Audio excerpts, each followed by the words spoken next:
Hey, what is up YouTube? Kolst here, and we're back with the second card review for the mini set which has been announced for this expansion called Audiopocalypse, and this will be covering all of the neutral cards, and of course we'll be saving the last most interesting card until the end because I am an evil content creator, and if you guys watch more it's better for the algorithm. But anyway, let's get right into these cards here. Of course, as you know, neutrals are the most important cards for Arena, so we'll care about these a lot, although they're a lot less important now that they have an offering penalty. But anyway, first one we have here is an interesting one. It is Remixed Musician. A 3-mana 3/3 rush which gains an extra effect in your hand that changes each turn. So there are 4 modes here. This might be covered a little bit by the camera, so I'm just going to disappear really quickly.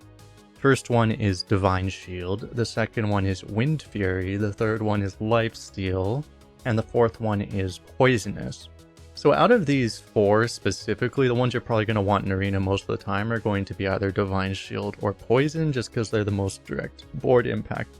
But of course, in certain situations, Wind Fury can be really good to clean extra guys up immediately. It's not likely that thing's ever going to live beyond the initial rush. But also sometimes you might just want Lifesteal, and especially if you can value trade a Lifesteal, that can be very good as well, just to save a lot of health. So it's overstated. You can't exactly control which one you're going to get, but particularly if you hit Divine Shield on 3, it's going to be especially powerful. But in general, you're getting kind of a little bit more than you would expect out of a card. So it's just very, very good. It's a common neutral, so you're going to see it all the time, and it's going to be a way that, as well, especially classes that can't really hard remove things typically, getting the access to that poison is going to be additional value for them. So a card, yeah, you're going to be seeing it all over the place. Can't really play around the Divine Shield or Poison too much because it's random if they even get it, but you know, it's going to be a thing that exists. So with that, we'll move on to the next card we have here, which is Grim Totem Buzzkill. 4 mana 5/4, so roughly vanilla stats, which isn't really that great anymore, but it's vanilla stats, and Battlecry, discard a weapon to draw 3 cards. So obviously weapons are generally good, but especially if you're like Warrior, for example, you probably have a lot of times more than you actually need, so you wouldn't mind discarding a weapon. You're going to be pretty happy a lot of the time to do that, unless you're really building around some particular weapon, but that doesn't usually happen in Arena, so it's a very, very good effect. You can have it. Obviously, the problem being is that if you're not a weapon class, you're just not going to have the weapons. Or you might only have that one weapon, you know, the instrument from Festival of Legends. So it's going to be a little bit more of a unique card that you're losing. So the cost is going to be a little bit higher, but you're still usually going to be pretty happy to draw 3 cards if you can. Otherwise, you know, a 4 mana 5/4 really at this point isn't really draftable, so you really would want to actually have the weapon. So you wouldn't draft this very highly in non-weapon classes, but especially in like Warrior, Demon Hunter, especially, like, you'd be pretty happy to take this for sure. So I mean, pretty straightforward there. Pretty good card in the weapon classes, but otherwise not one you're going to be looking forward to too much. The next one we have here is Speaker Stomper, a 4 mana 4/4. With Battlecry, enemy spells cost 2 more each turn, so basically a straight up reprint of, I guess, like kind of like a mix of Loatheb and Cult Neophyte. I think there was another card that also had this exact text on it where spells cost 2 more. That was 2-sided though, it was the spider thing. But anyway, yeah, it's like this kind of Loatheb card, and so a 4/4 obviously isn't great. So you're not really going to want to play this on curve, but you know, generally the way you're going to use this, same way you would use a Loatheb in Constructed, you get into a good board position, and then, oh, your opponent wants to play Harmonic Pop on 6, well now they can't, right? Potentially you can drop it on 4 as well, particularly if they still have coin in their hand. You know, you might be able to deny the coin Bridge Rift, for example, or you can play it into their turn 5, deny their Bridge Rift. There'd be certain things like that you could do as well. Be pretty relevant right now, but overall, yeah, it should be pretty good to just deny the swing turn. It's good in a skilled player's hand who knows how to time this properly, but also it has tradable, so even if you don't want it, you can always trade it, so that puts a floor on the card as well. So in general, a pretty good card. As a neutral rare, as of the offering rates currently, you're just not going to see it that much, but it's going to be occasionally very devastating when you do. So with that, we'll move on to the last 2 cards. There are 2 legendary neutrals in this mini set. There are only 5 total neutral cards because there are 38 total and 33 of them are class cards. The first one here is Magatha, Bane of Music.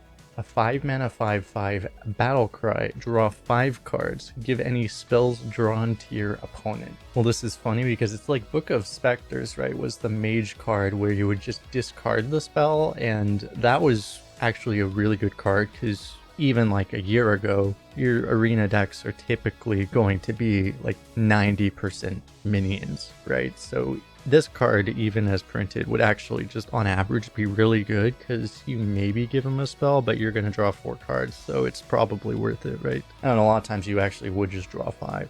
Nowadays, though, because the class card rate is super high, it's pretty common to have like a third of your deck being spells, and that just makes this extremely, extremely risky because I think if you draw 3 cards, 3 minions, but give your opponent 2 spells, spells are generally better than minions, so you would probably classify that as negative in general, and on top of that, you know, if your spell happens to be, you know, really, really good, harmonic pop or something, then it's not worth it at all, right? So this is extremely, extremely risky. It's going to depend on your deck composition, obviously, because some classes that don't have a lot of spells, if you have all minions and weapons, for example, then this might just be worth it, right? It might just be a pretty safe 4 to 5 draws.